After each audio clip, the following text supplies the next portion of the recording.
पुनः आप सभी लोगों का आज के वीडियो में स्वागत है। मैं चंद्रा सर, आप सभी का इंग्लिश ट्रेनर। और आज के इस वीडियो में टॉपिक लेकर आए हैं डिमॉन्स्ट्रेटिव प्रोनाउंस। डिमॉन्स्ट्रेटिव प्रोनाउन क्या होते हैं, इनको कैसे समझेंगे, कैसे वाक्यों में प्रयोग करेंगे, ये सब आज के वीडियो में हम सीखेंगे। तो चलिए शुरुआत करते हैं आज की वीडियो की। डिमॉन्स्ट्रेटिव प्रोनाउंस हिंदी में कहते हैं संकेतवाचक सर्वनाम। क्या होते हैं, आइए पहले इसके बारे में समझते हैं। जिस प्रोनाउन का प्रयोग वाक्य में निकट या दूर के नाउन का बोध कराने के लिए किया जाता है उसे डिमॉन्स्ट्रेटिव प्रोनाउन कहते हैं। अर्थात जब वाक्यों में कुछ ऐसे शब्द प्रयोग किए जाते हैं जो संकेत करते हैं कि वो पास हैं या दूर हैं, तो ऐसे शब्दों को हम डिमॉन्स्ट्रेटिव प्रोनाउन कहते हैं, अर्थात संकेतवाचक सर्वनाम कहते हैं। क्लियर। जैसे कोई चीज़ पास में है तो उसको पास के लिए कोई वर्ड यूज करेंगे, ठीक है ना। तो जो पास के लिए वर्ड यूज करेंगे वो हमारा डिमॉन्स्ट्रेटिव प्रोनाउन कहलाएगा। ऐसे ही कोई चीज़ दूर है, कोई वस्तु दूर है, कोई व्यक्ति दूर है, उसके लिए जब हम बात करेंगे और उस दूर के वस्तु या व्यक्ति के लिए जो हम वर्ड यूज करेंगे वो हमारा डिमॉन्स्ट्रेटिव प्रोनाउन होगा। क्लियर। अब वो कौन कौन से वर्ड होते हैं? डिमॉन्स्ट्रेटिव प्रोनाउंस होते हैं this, that, these, those, only 4, है ना। तो दिस मीन्स होता है यह, अर्थात जब कोई वस्तु एक होती है और पास में होती है। जब कोई एक वस्तु हो और पास में हो तो बोलते हैं यह है, अर्थात पास में है, तो इसे हम दिस बोलेंगे, ठीक है। और कोई वस्तु एक है और हमसे दूर है तो हम बोलेंगे दैट, अर्थात वह है दूर, है ना। ये सिंगुलर फॉर्म होती हैं। तो दिस यह और दैट वह, अर्थात पास में है तो दिस और दूर है तो दैट। इसी तरह से जब बहुत सारी वस्तुएं या व्यक्ति हो जाते हैं तो दिस का प्लूरल फॉर्म यूज करते हैं दीज, ठीक है ना। दिस का प्लूरल फॉर्म होता है दीज। दीज मीन्स ये वस्तुएं या व्यक्ति, अर्थात पास में हैं लेकिन बहुत सारे हैं तो हम बोलेंगे दीज। और इसी तरह से जब बहुत सारी हैं वस्तुएं या व्यक्ति हैं या कोई वस्तुएं हैं, तो जब दूर हैं और बहुत सारी हैं तो बोलेंगे दोज।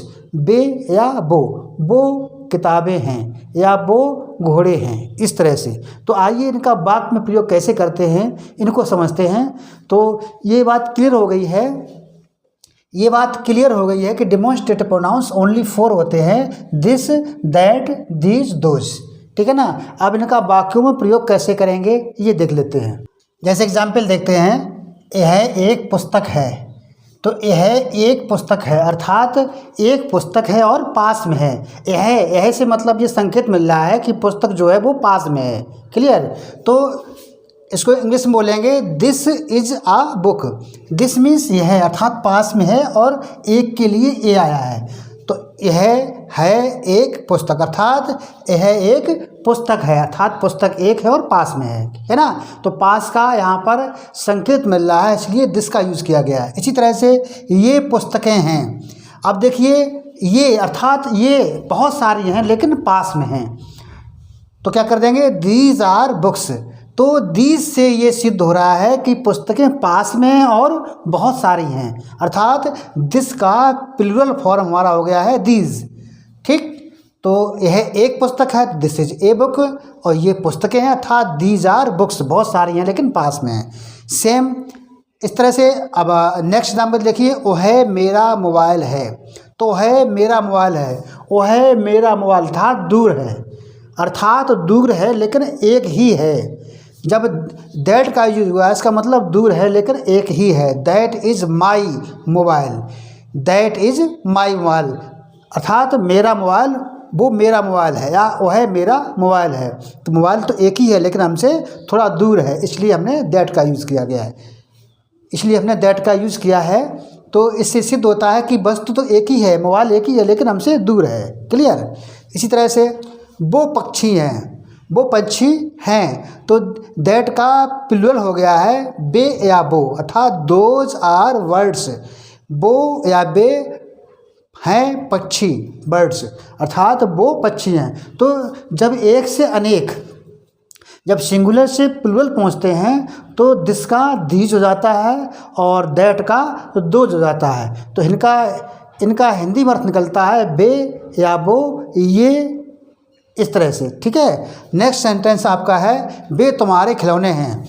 तो बे के लिए क्या कर देंगे, दोज हैं, आर योर, आपके या तुम्हारे, और टॉयज मीन्स खिलौने, अर्थात वो या वे तुम्हारे खिलौने हैं।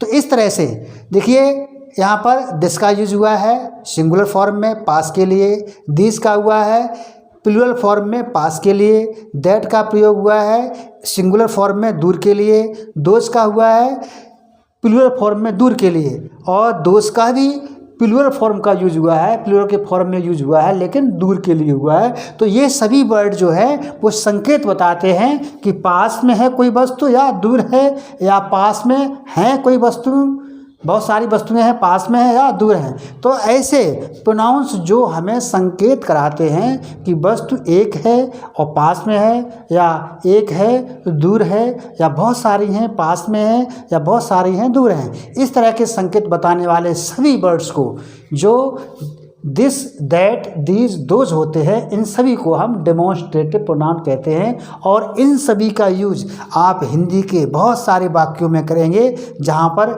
एक वस्तु हो पास में हो, इस तरह से, ठीक है ना। तो आप बहुत सारे हिंदी में सेंटेंस लिख लीजिएगा और उनको इस तरह से इंग्लिश में ट्रांसलेट करिए। तो आप ध्यान रखेंगे कि दिस, दीज, दैट और दोज को हम डेमोन्स्ट्रेटिव प्रोनाउन कहते हैं। क्लियर। तो इस तरह से आप भूलेंगे नहीं, और बात बनाइए हिंदी में और उनका ट्रांसलेट कीजिए, अभ्यास कीजिए। मिलते हैं अगले वीडियो में एक नए टॉपिक के साथ, तब तक अपना ख्याल रखिए। Bye bye.